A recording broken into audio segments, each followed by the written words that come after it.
Hello and welcome to Peaceful Rebellion. Well, we continue with our conversations with members of Peaceful Rebellion, and today we're talking with Liam. Hiya, Liam. Hello, everybody.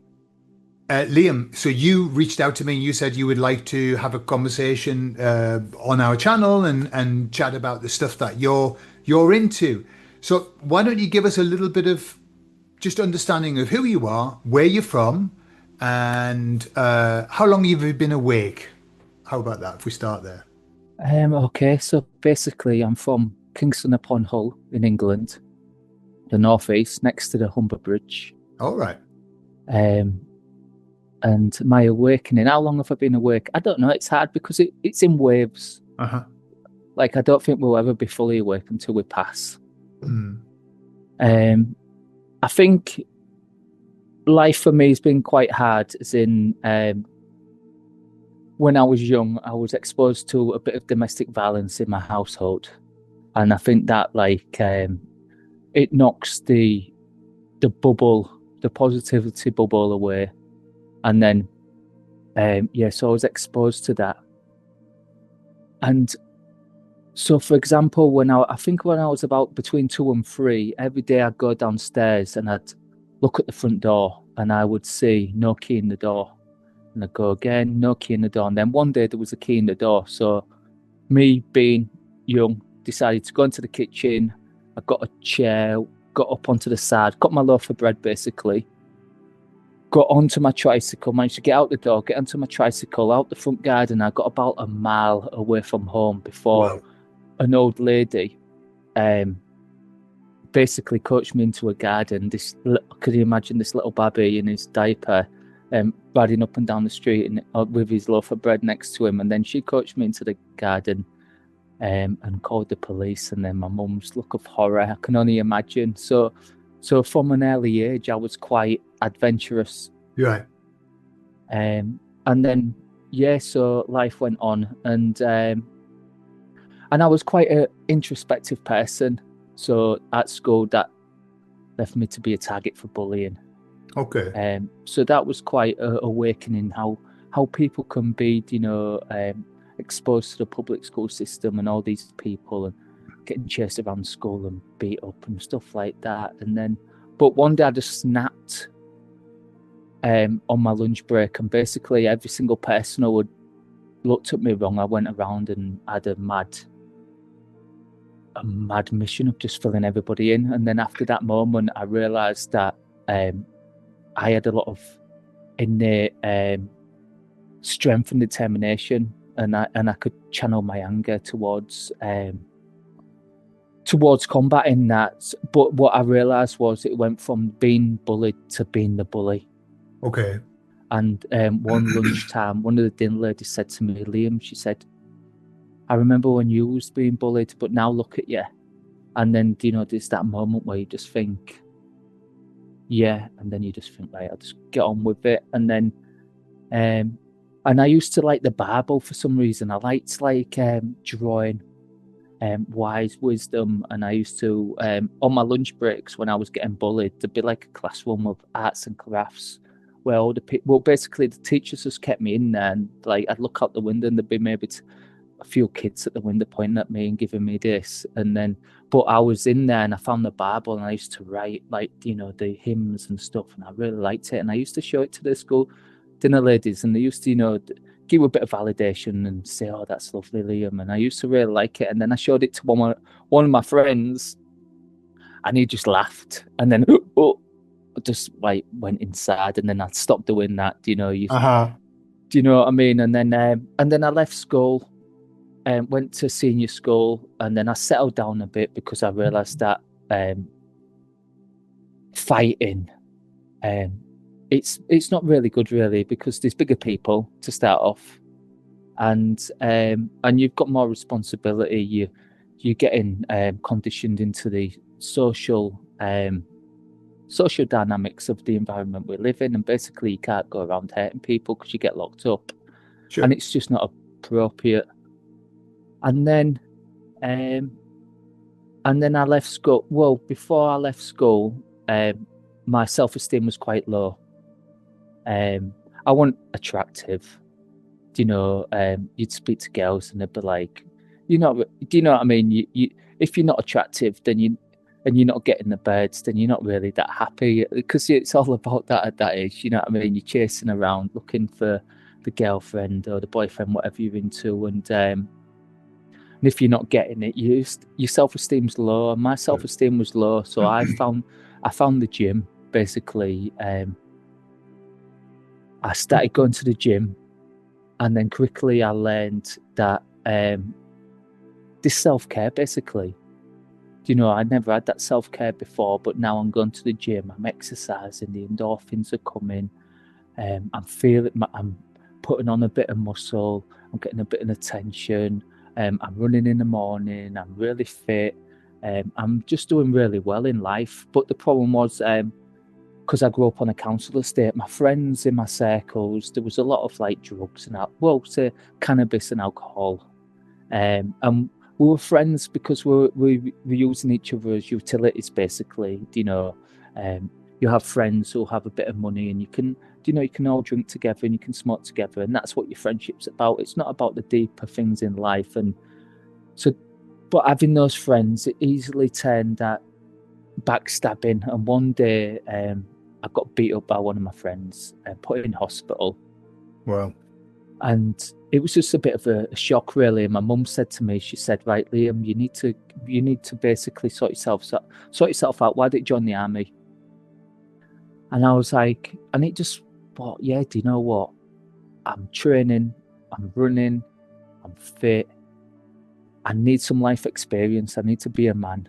I need some life experience. I can't just go around working on a building site. I've done that already, and it's just not. It doesn't interest me. There's a deeper calling inside, and I was lucky where my mum would give me the environment in life not to be pressured to have a job, not to be pressured to have money. I had money. I was very entrepreneurial. I used to sell fags at school, and I'd always come home with a pocket full of money, and my mum won't bother because I never asked for money, and I always had it. I made it myself. So basically, I thought, right, I need to be a man. I need to man up. I'm going to join the army. I was a soft person. I still am. I am quite soft. I am very empathic. So joining the army with all these rough men, the first thing they do is say, I remember my granddad dropping me off at the gate and the guardsman looking at me with a big smile, and I've got my suitcase and I'm in my suit, and then I look around and there's 30 of us all running around, pulling our bags, looking at each other, thinking, oh my God, what comes here? And then the next day you wake up and you're all stood there in your boxes and you're getting measured for your uniform, and then they teach you how to iron your kit, how to have a shave, how to have a wash properly. So when you don't have a shave, they can say to you, right, we've shown you how to have a shave. Now you pay for the consequences and stuff like that. Now you've not washed properly, and so I become a man. I was coming home. I had money. I had all the my friends, and I was a man. I walked around the street with pride, and whenever people would say to me, like, what do you do? I'd say I'm in the forces. And there was a story there, and that's what I really like, to share stories and speak to people. And then I left the army because I'm quite empathic, and there's quite a lot of bullying. To be in the army, you constantly micromanage, basically. And if your line manager is a nice person, then you have a good time. But if your line manager is not so nice, then you have a bad time. If they want to mess you about and not knock you off early to look after your physical fitness. And so basically my time in the army was 5 years in the Royal Engineers. I served. I was based in Germany, and I did one tour of Iraq. I did the very last tour of Iraq that the British Army served, actually, and it was all peaceful. We just lived in the middle of a town on top of a police station, and we just armoured the police station. We built checkpoints. We put all like massive reinforced sheeting behind the walls, so if anybody had like a heavy machine gun, they wouldn't shoot through and kill us, basically. And set up, just did it all nice for them. Do you know, like proper professional police? Uh-huh. And then we did that for a few months, and then the next few months we went into one of Saddam Hussein's palaces, which was massive. It was really big. I don't know, it was like 10 square miles.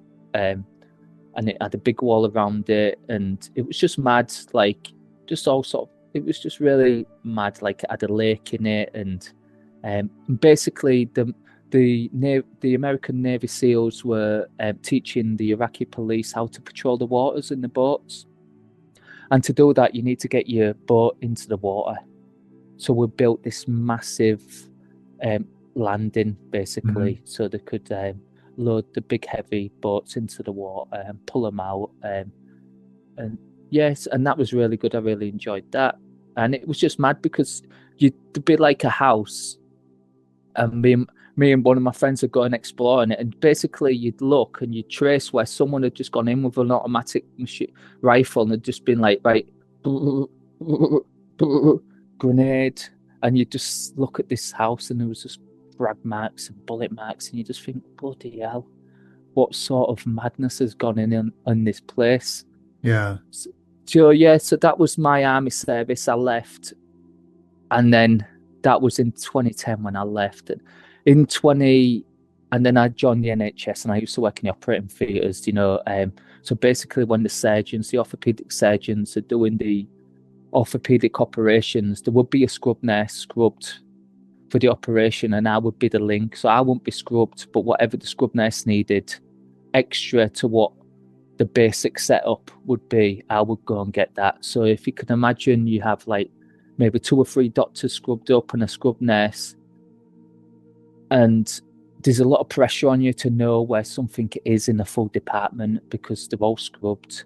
And you know, you're searching for it, and they could all be the full operation could be riding on you, searching for this instrument that's not being used for a few years, or searching for this certain type of clip, certain type of orthopedic implant.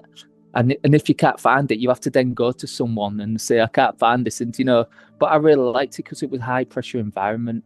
We worked as a team. I come from the military, working as a team, a good hierarchy, you know your responsibilities. And now I'm working in the NHS as this theatre support worker, supporting the operations. We're all as a team, all working together for one aim, to basically get the patient fit again. And I really enjoyed it. I did that for about 5 years. And so basically I did it for 2 years, and then I wanted to move to a different town, to move to Manchester to be with my wife. Well, my girlfriend at the time, she was studying at university, and I wanted to go and work in a hospital or go and do a job that wasn't a dead-end job, basically. So I put all my details onto my app, an Indeed job app. So basically I installed the app, put all my specific requirements, all my filters, and I would check it every day. And I was getting nothing, and I really got frustrated, so I deleted the app. And then one day, in my dream, I was dreaming.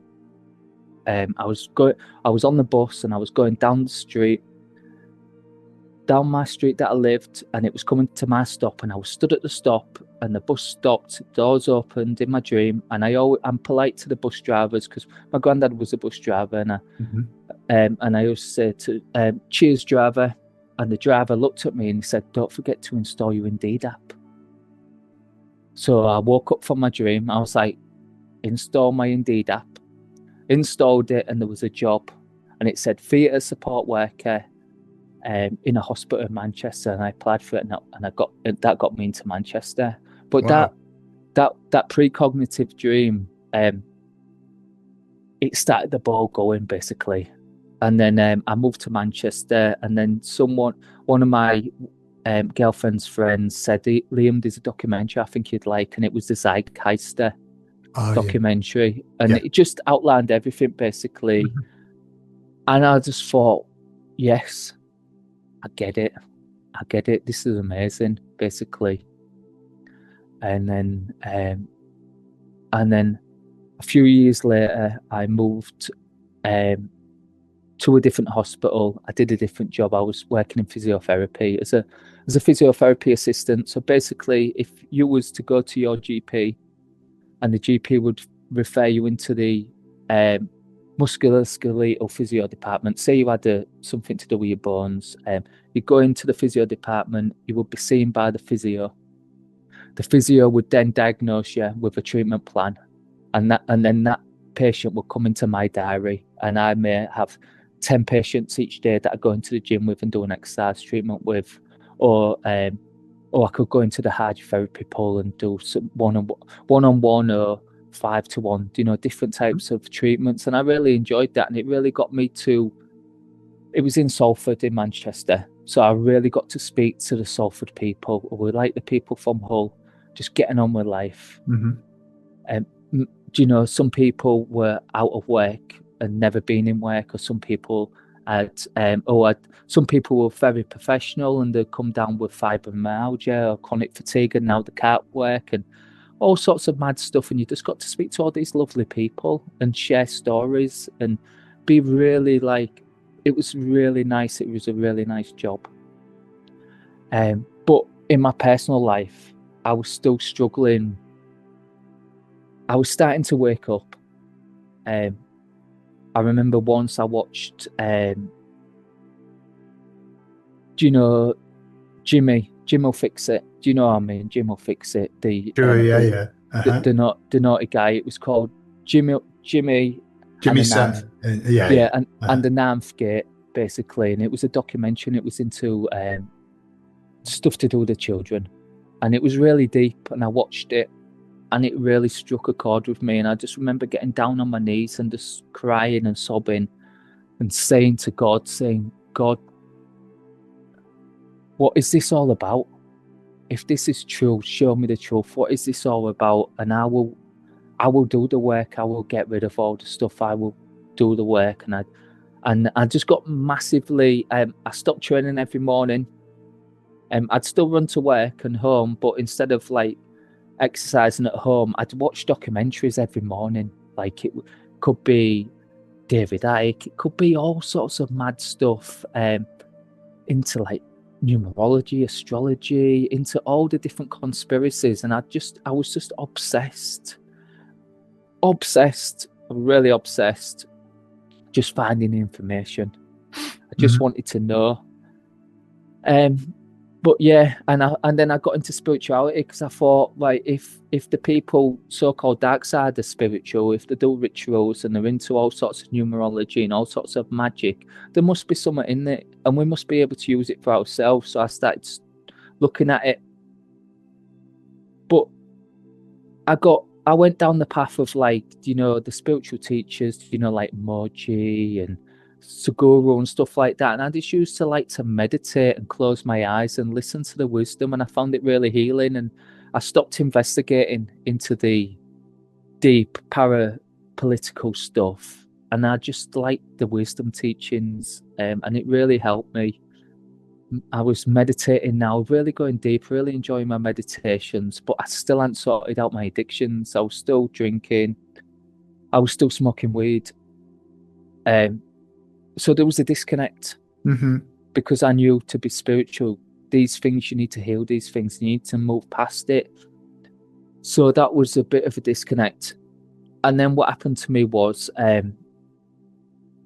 started having attacks in my sleep. So basically, I was feeling energy around me. I was feeling energy. I was feeling people's energy, and then I was starting.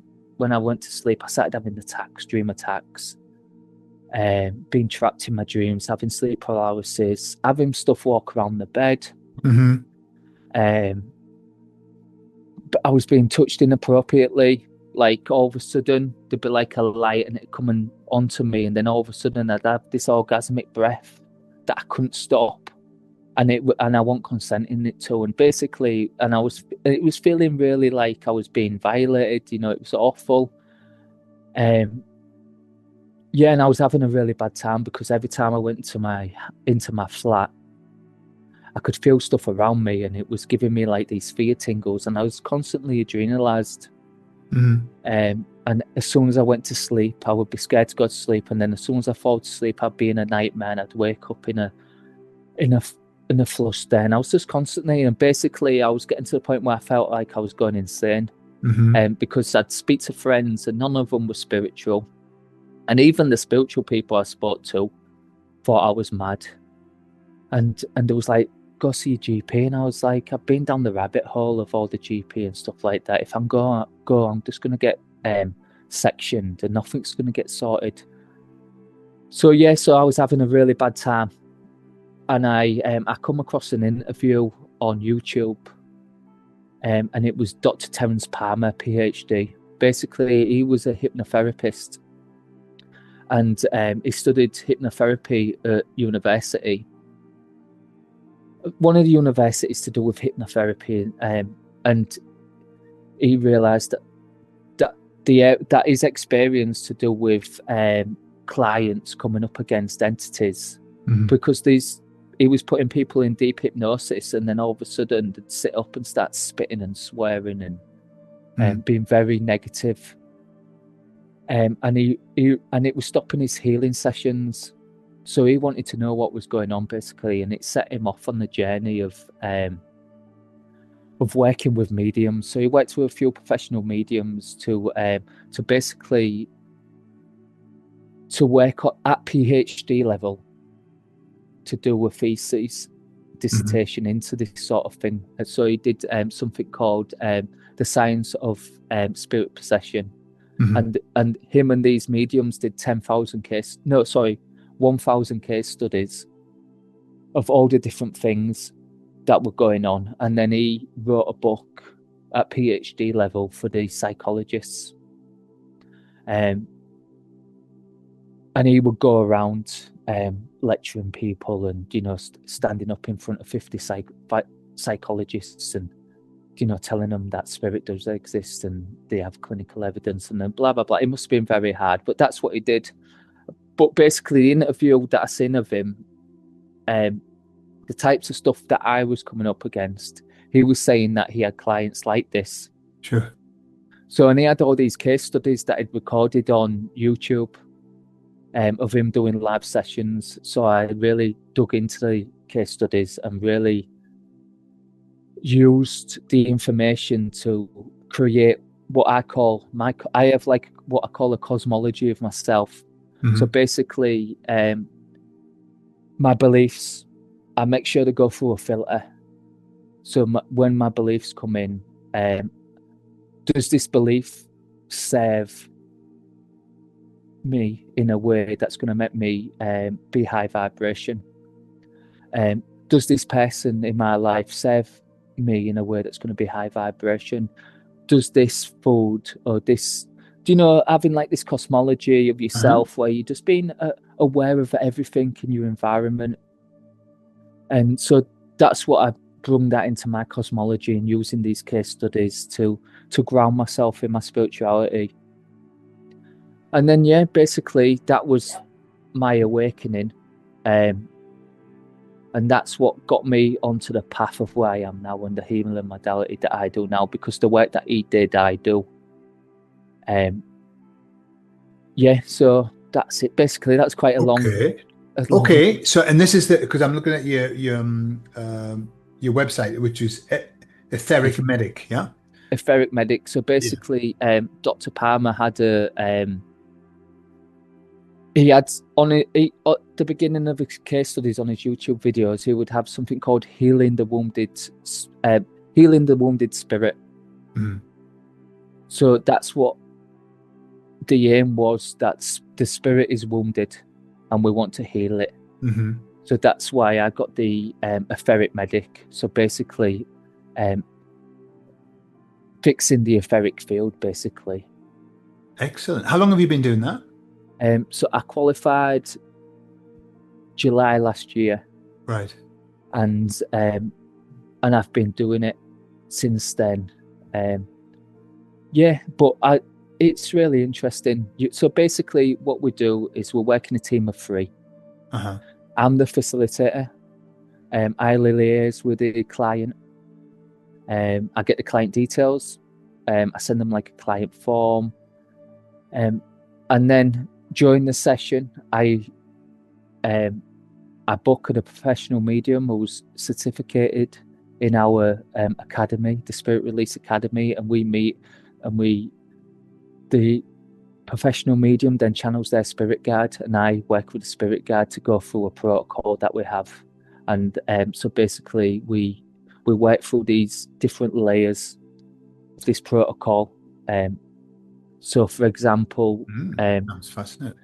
yeah, so for example, we start off the session by creating energetic boundaries. So me, before I start my session, I do my etheric field ritual, which is I jump in the shower, I get a wash, I sea salt my aura, I call in my guides, I ask for protection, and then I come and I set up my technology, and then the medium will be doing the same on theirs. They will be clearing their etheric field, they will be connecting with their spirit guide, and they'll be validating that their spirit guide is their spirit guide.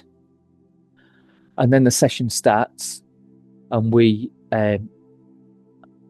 I give the details of the client, the name, the date of birth, and the location, and then the medium will be in trance or doing psychic medium, physical mediumship or trance, and they'll connect. They'll remote view. Okay. The spirit guide will remote view the client, and then we make sure and then we connect. So basically we do something called we create a boundary so that the medium and me cannot have no interference from whatever the spirit guide is seeing. Okay. And then we proceed to clear the client. We start off with entities, so we check the entities and we clear any entities, and then we go for the inner etheric. So we open all the chakras, we align all the chakras, balance all the chakras, and then we go for the outer etheric. So we have a look at like thought forms, disassociated subpersonalities, negative etheric codes, past life interferences, ancestral interferences. We also have a look at the person's home. So is there anything in the home? Like, say, for example, maybe they lived in an old Victorian house, and in that house, maybe 30 years ago, someone passed away. And did not pass the spirit because maybe they was in fear, and maybe they had attachments to the house, and they was in the house, and it was causing some type of interference, and we cleared that away. Or maybe there's a ley line going through the house, or a water line, and so stuff like that. And then we'd also ask the spirit guide for stuff to do with what's like the purpose in this incarnation would be one of the questions. And then the spirit guide wouldn't say like your purpose is to be a YouTuber, or your purpose is to be a doctor. It's more like life lessons. The theme, maybe it would be boundaries, maybe it would be like learning to say no. Do you know stuff, and then would give them aftercare advice. So maybe the spirit guide said that there was an intolerance to barley, wheat, and stimulants. Or maybe that there's the Wi-Fi in the home is called, maybe they're sensitive to the EMF, and it could be all sorts. And then so that's it basically. But we'll wait for all these protocols. It's a really broad brush, isn't it? You cover a lot of things. Can I ask you, so when you do this with the medium, is the client present or not present? No, They don't need to be present, no? No, totally remote, because so basically we're totally remote because it's working in a 5D way. Yeah. So the old 3D way was, so for example, I developed myself as a spiritual medium. So the old 3D way was to go and sit in a circle week after week and develop. But now I can go online and sit in an online circle. And these people in this circle can be all over the world in different time zones. But I can sit there just like where I sat there now, and I could get my spirit guide could be giving me pictures or symbols, and I could be getting, developing myself. Sure. But the old 3D way won't like that.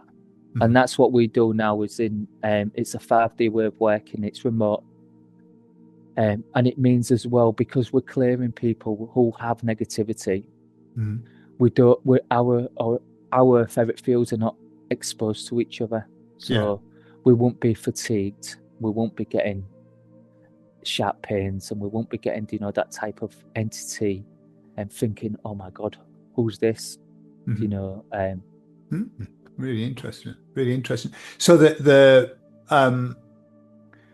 just for anybody who's interested in maybe going down that road, your website is called ethericmedic, .co.uk, so people could get in touch with you there.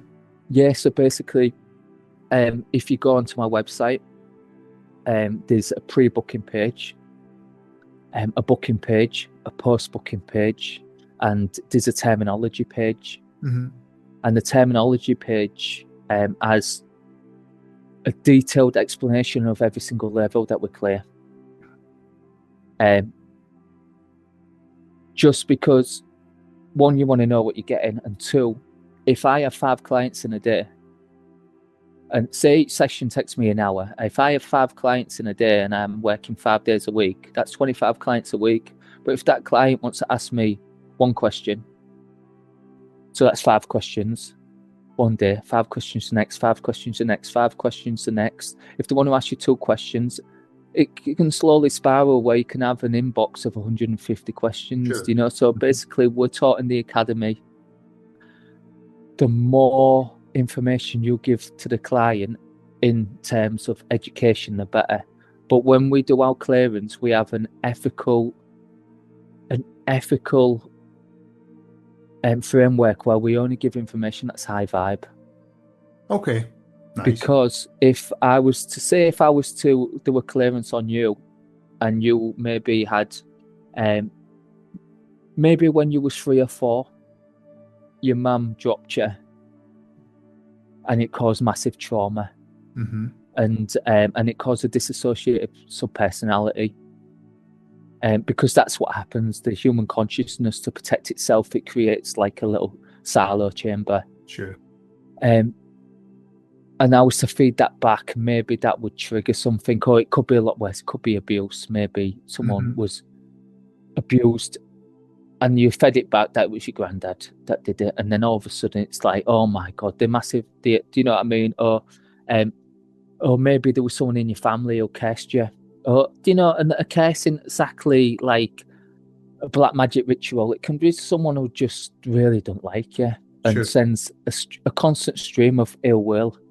And say, for example, if my mother-in-law didn't like me and she really hated me, if I had a strong etheric field, it would just bounce off.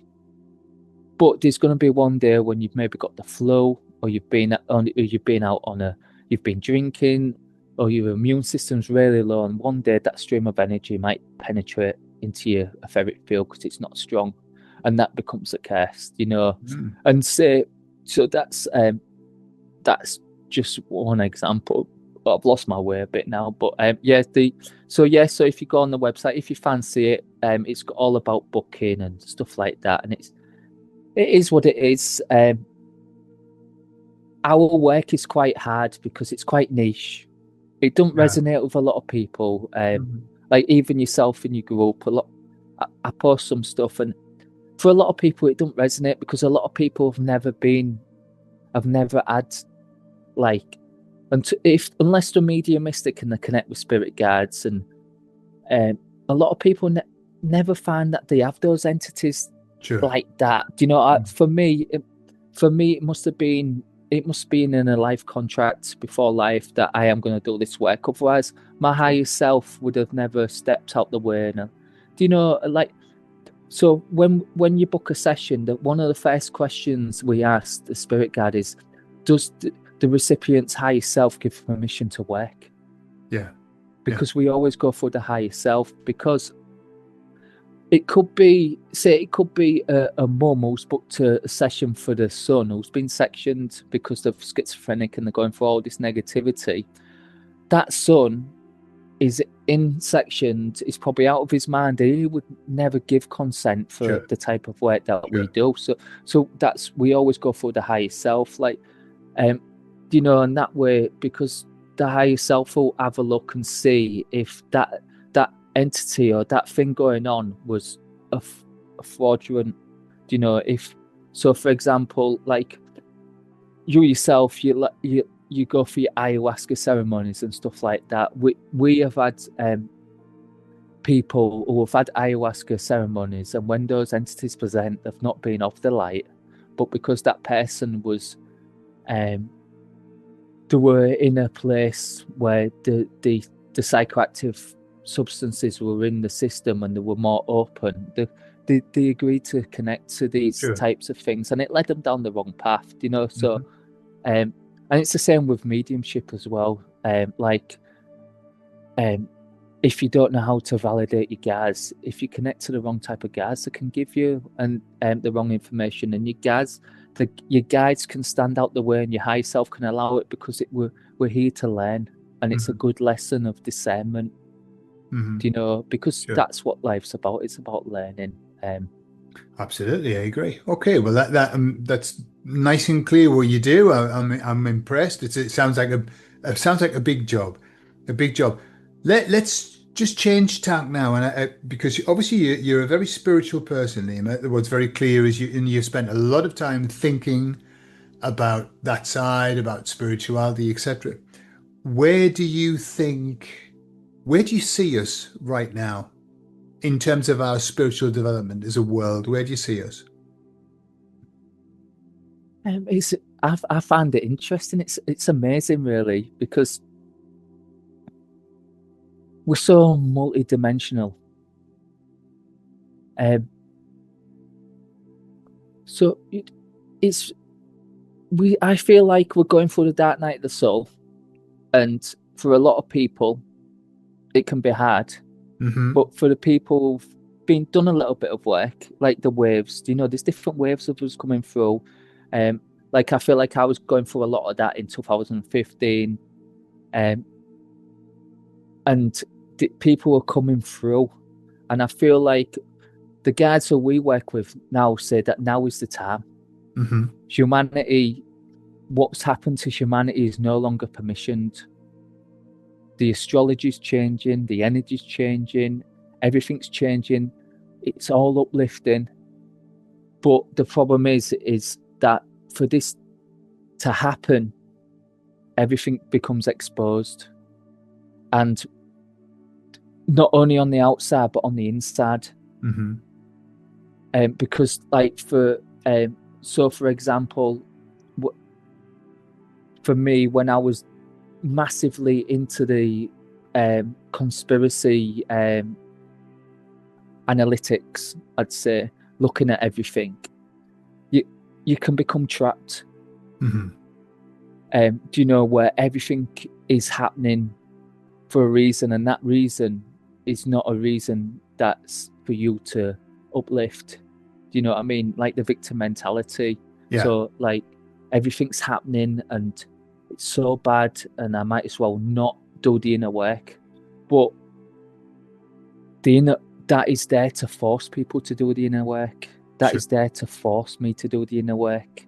And so humanity is going through this to do the inner work, and there's all sorts of energies and entities and everything that are here to help us, our guides, everything. They're all here to uplift us, but we have to do the work to meet them halfway.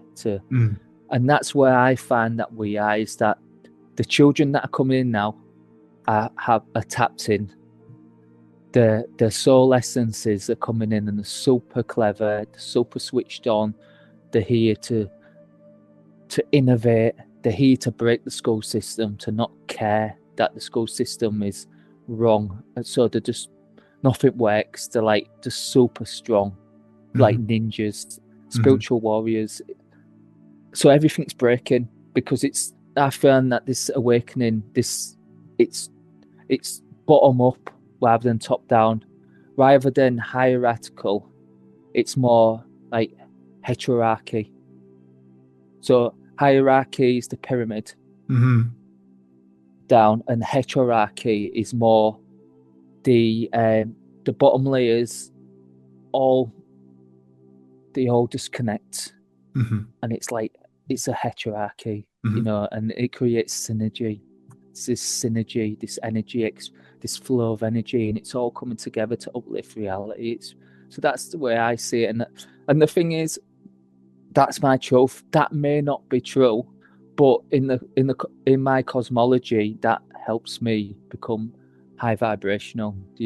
Absolutely. You know what was interesting when you were talking about your story at the beginning about what you went through and how you came to be where you are. You described perfectly the journey. The 3 steps, and I know the emissaries have talked about the 3 steps of awakening, which is awakening to the world and the external, and then going on the inside. And you described that beautifully. The inner journey. And now, I mean, I would guess, the last step is that returning to God or source or whatever you want to call it, which sounds like you're very much there. So what's your faith?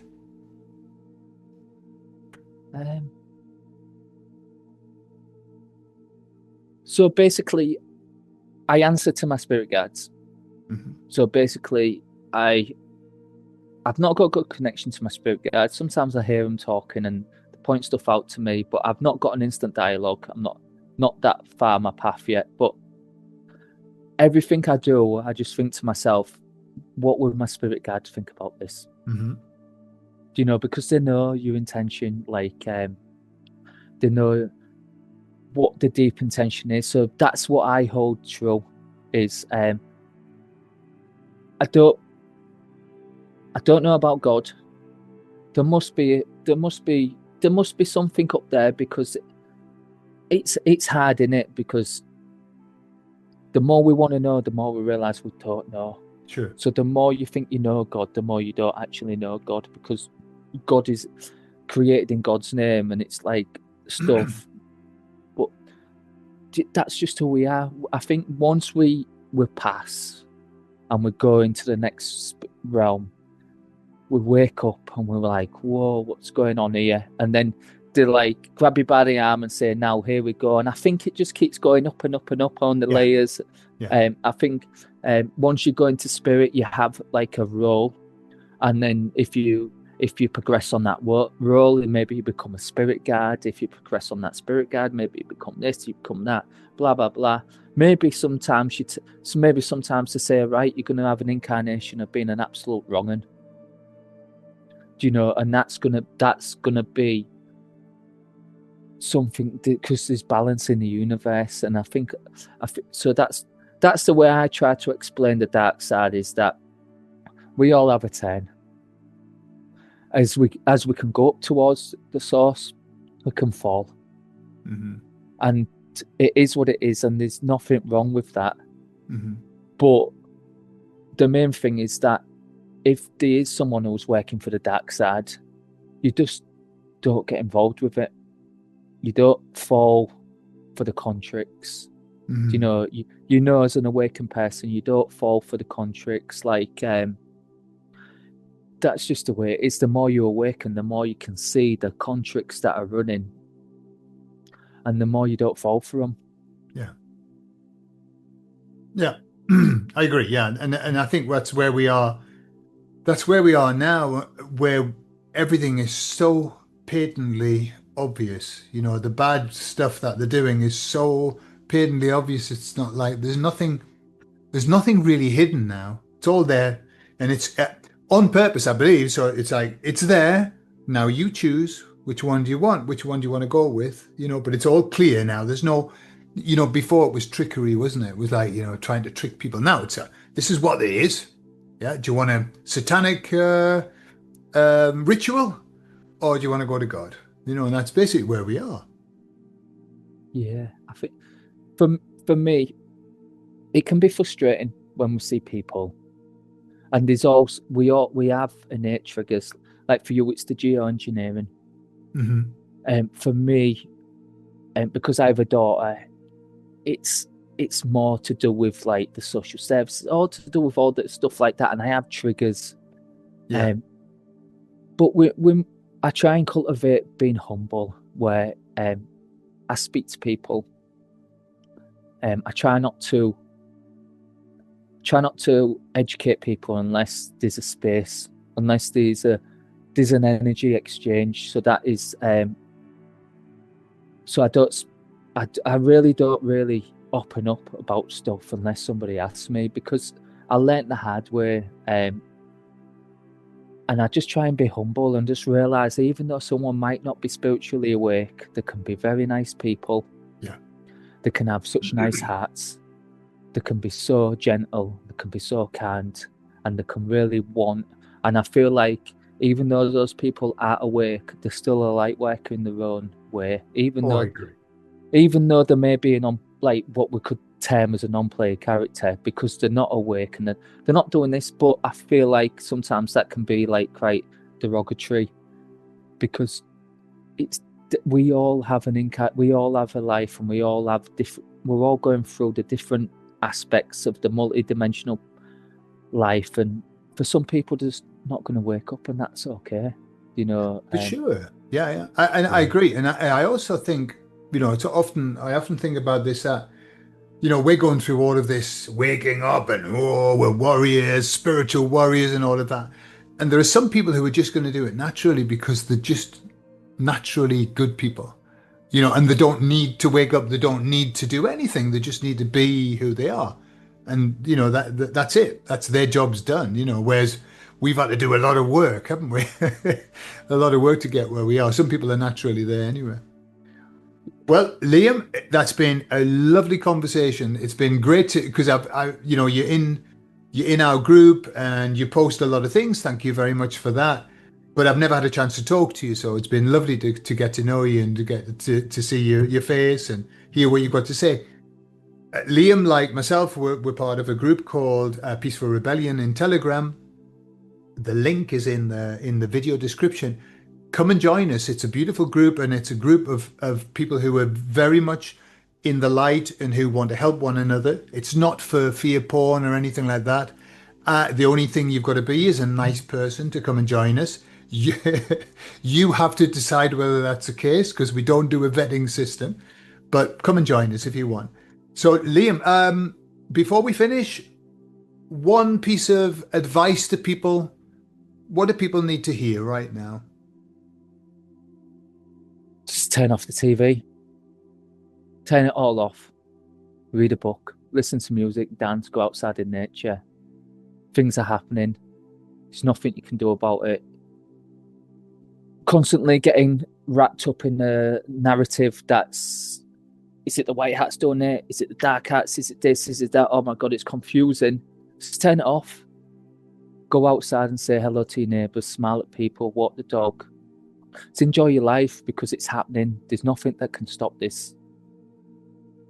That's all I can say, really. Beautiful. And let me tell you that how about that for synchronicity? What you've just said, I said about an hour ago. Exactly those words. Exactly those words. There's nothing that we can do. This is not our battle in that respect. Step back from it. That's all. Step back from it and be as Gary says on his channel, you know, observe, don't absorb. And that's what it's really all about. Yeah. So brilliant. Liam, thank you very much. I wish you every success with your the work that you do and helping people. Obviously that's your purpose. That's why you're here. And so I hope that goes really well for you. Okay. And we're going to maybe speak again in the future. Take care. All the best. God. All right. Take care. Lovely. Bye.